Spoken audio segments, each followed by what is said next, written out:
I was living in the 1800s every day, and that was just so much fun. We had real fires and fire pits and Indians, and everything was just such a remarkable adventure for me. I was at camp every day. I'd go in, I got to put on these really incredible clothes and lace up not even lace up my boots. I had high button boots, and I had an actual authentic button hook, and they taught me how to button the boots and the absolutely authentic clothing for a 9-year-old girl, and I'd read the books. There was nothing cooler. Hi, I'm Susan McCrae. I was the casting director for Little House on the Prairie.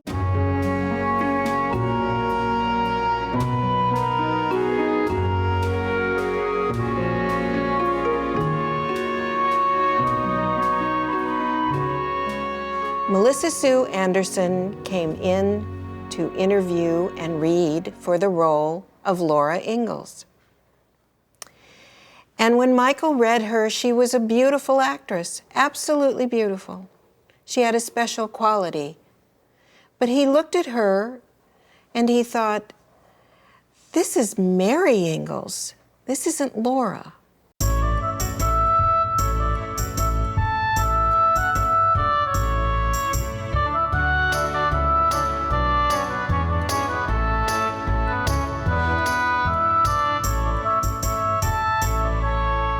Michael Landon saw the child version of him in Matthew Laberto. The look, the personality, the brightness, the sensitivity in a little boy. You really loved to hate Nellie Olson. My home is the best house in all of Walnut Grove. And she thrived on that. She loved being that role. And I think that's what made it so believable. Look at it. My home, Carolyn. Popular authors come and go. Other TV series vanish from the scene. So why has this simple tale of a prairie girl and her family outlasted the flashy, the sensational, and the trendy?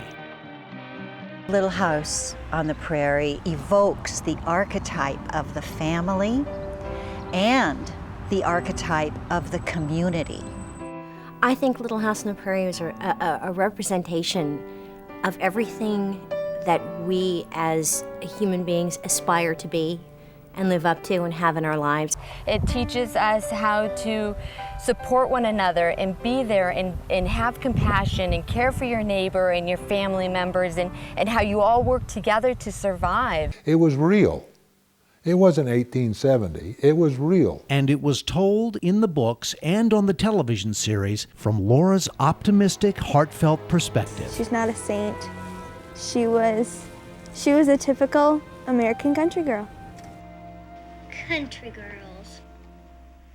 The stories of this simple country girl are based on timeless values of hard work, family, honesty, and faith, and their essence was the inspiration for the Little House television series. For generations of Laura Ingalls Wilder devotees around the world, the message of Laura's Little House books and NBC's Little House on the Prairie series are the enduring foundation of Laura's legacy.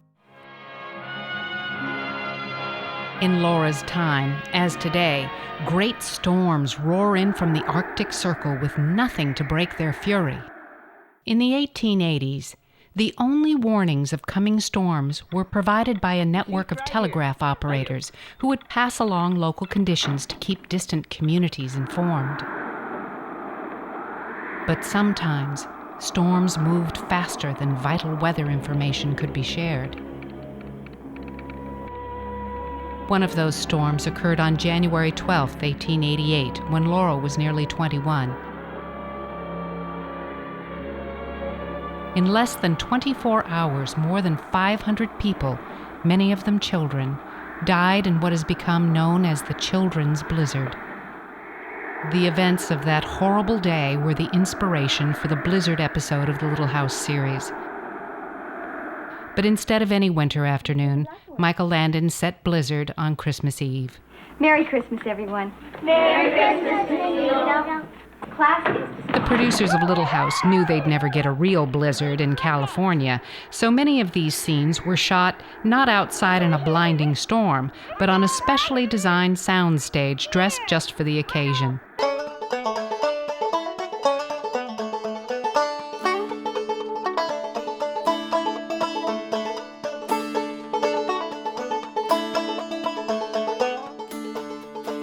Well, old Dan Tucker came to town, swinging the ladies round and round. First to the right, then to the left, then to the one that you love best. Get out the way, old Dan Tucker, you're too late to get your supper. Supper's over and breakfast cooking. Old Dan Tucker just stands there looking.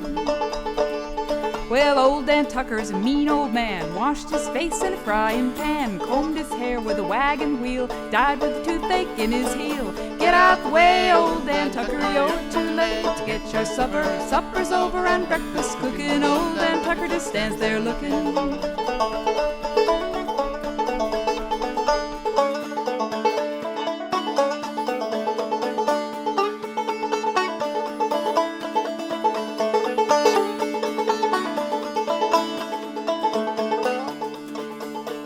Well, old Dan Tucker started late in life to play the banjo and the fife, played the children all to sleep, then into his bed he'd creep. Get out the way, old Dan Tucker, you're too late to get your supper. Supper's over and breakfast cooking. Old Dan Tucker just stands there looking. Get out the way, old Dan Tucker, you're too late to get your supper. Supper's over and breakfast cooking. Old Dan Tucker just stands there looking.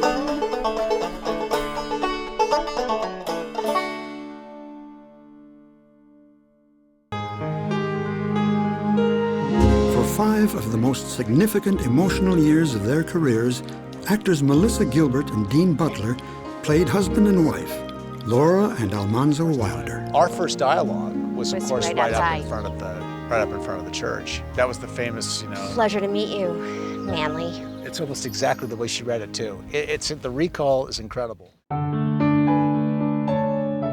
He was actually an artist who learned his art on the job. His contribution to television is on the level of Lucille Ball, isn't it? But behind his bigger-than-life public image was a man with an urgent, tireless, and touchingly human need to excel and be recognized.